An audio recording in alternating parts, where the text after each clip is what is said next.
Board നമ്മളിപ്പോൾ ഇത് സ്കിമാറ്റിക്സ് first design ചെയ്തിട്ട് ഈ സ്റ്റുഡൻസ് തന്നെ ചെയ്തിരിക്കുന്ന PCB ബോർഡ് നമ്മൾ പ്രിന്റ് ചെയ്യാൻ കൊടുത്ത്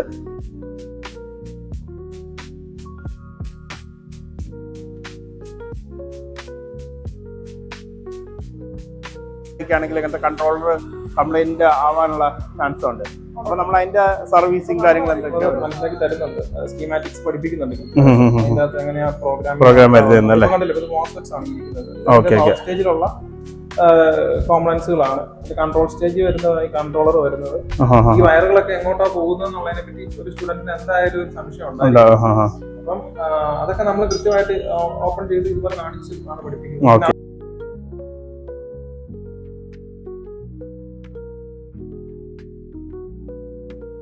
ഹലോ ഫ്രണ്ട്സ്, നമ്മൾ ഇന്ന് നോക്കുന്നത് ഒരു ഇലക്ട്രിക്കൽ വെഹിക്കിളിന്റെ MTTCയുടെ EV വർക്ക്ഷോപ്പിലെ കുറച്ച് കാര്യങ്ങളാണ്. ഇത് എന്താണ് ശരിക്കും? നമ്മുടെ മോട്ടോർ കൺട്രോളറാണ്.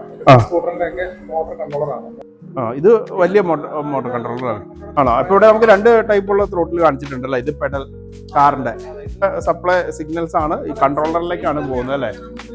നമുക്ക് ഏതൊക്കെ മോട്ടോറാണ് നമ്മളിവിടെ ട്രെയിനിങ് ഉപയോഗിക്കുന്നത്? PLDC, അതുപോലെ PMSM, ഇൻഡക്ഷൻ, അതുപോലെ DC മോട്ടോർ, അങ്ങനെ പലതരം മോട്ടോറുകൾ EVയിൽ പലതരം മോട്ടോർ ഉപയോഗിക്കുന്നുണ്ട്. അതുപോലെ തന്നെ ഒരു ബാറ്ററി ആണ് ഈ കാണുന്നതാണ് ബാറ്ററി മാനേജ്മെന്റ്. അത് ചെയ്തിട്ട് കുറച്ച് കാര്യങ്ങൾ ചെയ്യാനുള്ളതാണ്. അപ്പൊ നമ്മളത്